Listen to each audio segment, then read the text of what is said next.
Hi there, welcome to my YouTube channel. If today is your first time visiting my channel, please do not forget to hit the subscribe button, like and share this video with your friends. So today's video is an important one. Okay, as you may be aware, the fall 2026 application window has opened and most universities in the US are accepting application. Okay, so they've opened the application portal for fall 2026 intake.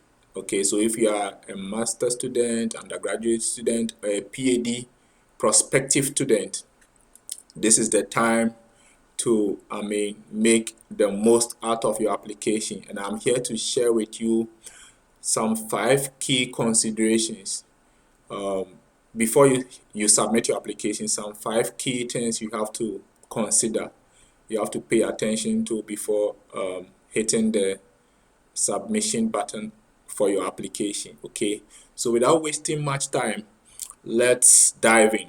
Okay, so the first factor I want you to consider is the school selection. Okay, the school selection is important. As you might be aware, if you have been watching my YouTube videos, okay, I've been talking about funding. Okay, I've been talking about funding. Okay, so the first factor here is the school selection. School selection is important. Do not apply to any university, no matter how good it is, which is not willing to offer you any funding.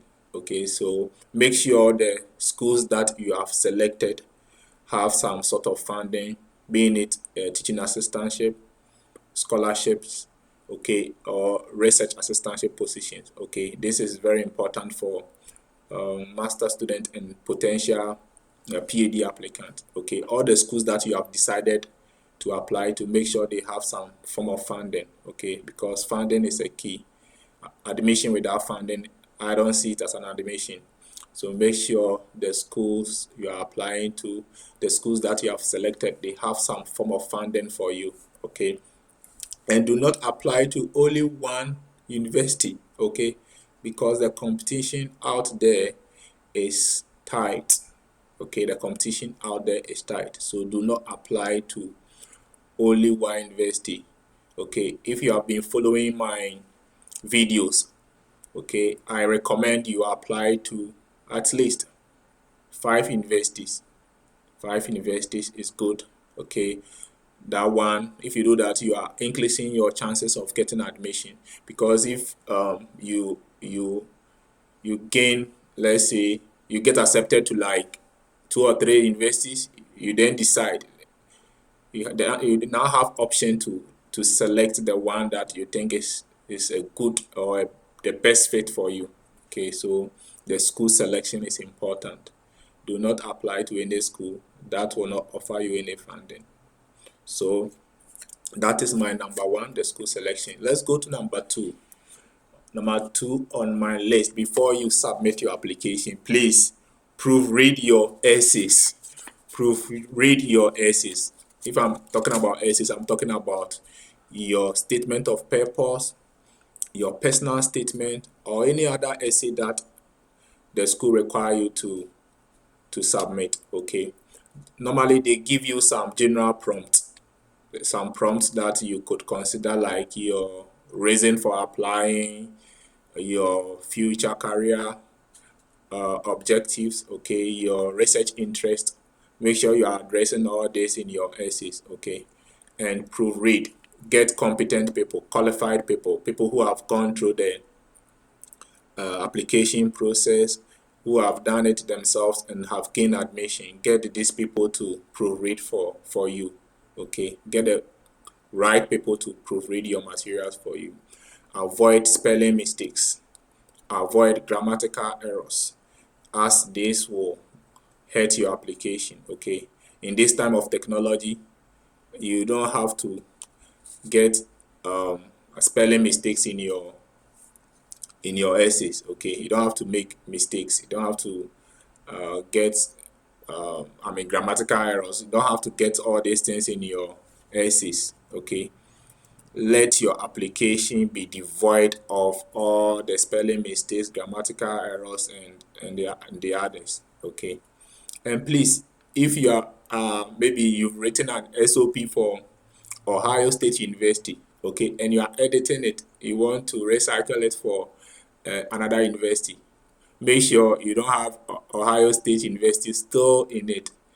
Imagine you are applying to Indiana University Bloomington, okay, and you have Ohio State University mentioned in Indiana University's SOP. I mean, that is a big red flag. So please, proofread, proofread, proofread. Okay. Now let's go to the third factor I want you to consider. That is letters of recommendation. Okay. If you have been watching my YouTube videos, I've spoken about letters of recommendation, but today I am again reminding you because it is important. Get the right people to write your letters for you. Okay. I mean, get the right people. The right people I'm talking here is your lecturers, okay, those who have taught you in your undergraduate studies. That is, if you are applying to study masters or a PhD, okay, those professors who have taught you in your undergraduate studies. And if you are applying to study undergraduate degree in the US, you have to get your high school teachers, okay, to write you a good recommendation letters. Also, if you have done some lab work, okay, your lab technicians could write you a good recommendation, okay, depending on the particular school. Okay, cross-check well before, get the right people to write the essays, the letters for you. And also keep in touch with them. Remind them because if they do not, if you submit all your application and they fail to submit your recommendation, means that your application might not be reviewed, and that will lead to a denial, and you don't want that thing to happen to you. So keep in touch with your recommenders. You can give them some general prompts about what you want them to highlight in your recommendation letters.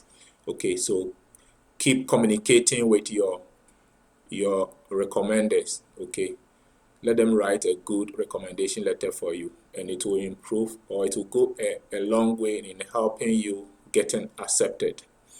All right, so the next one is the deadlines. Okay, deadlines are important. Okay, some people start the application, okay, without submitting the application on time. Deadlines are very important. In the US, there are what we call, if you have been following my video, okay, there's what we call like, I've touched on it in my video. So we have what we call priority deadlines. Okay. So these are deadlines that the universities expect you to submit your applications before the actual deadline. So if you submit your applications before the priority deadline, it means that if there is any funding, they are going to consider you for all those funding, being it a teaching assistantship, research assistantship, or the assistantships, any form of funding. Okay, they are going to consider you.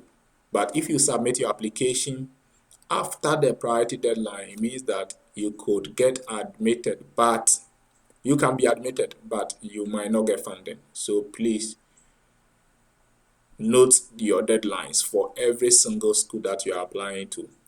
Remember to, check the deadlines, keep the deadlines so that you don't forget to submit. Some schools have their priority deadlines in November, others in December 1st, December 15th. Okay, but it is dependent on every school.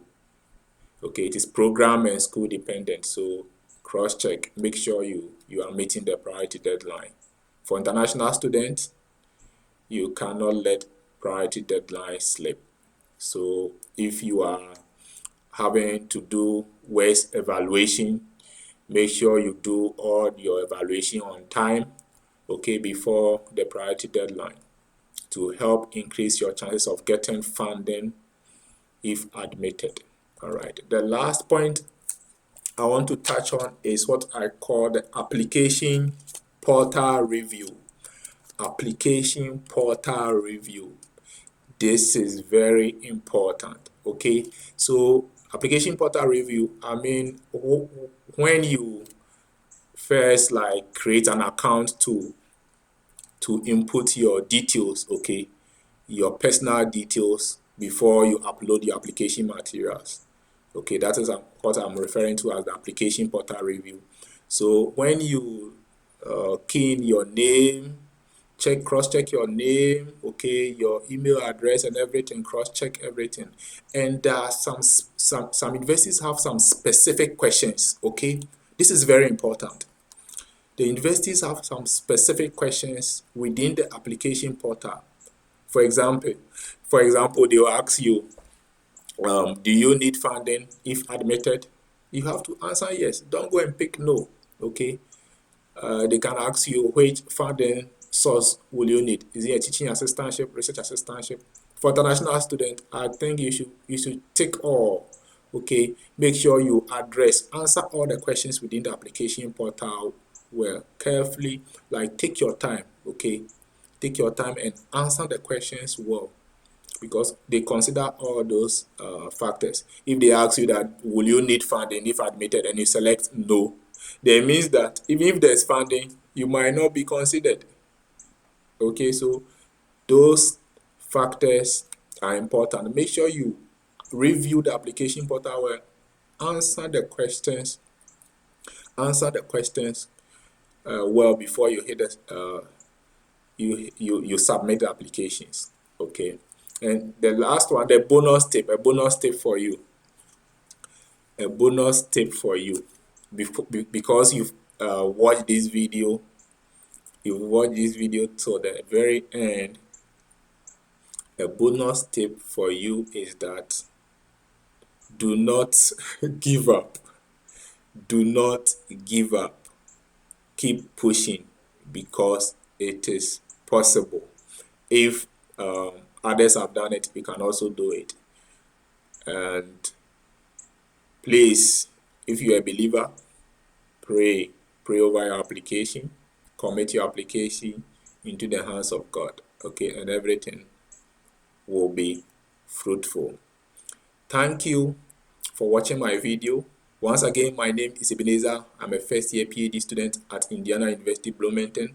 Please hit the subscribe button and stay tuned to this channel.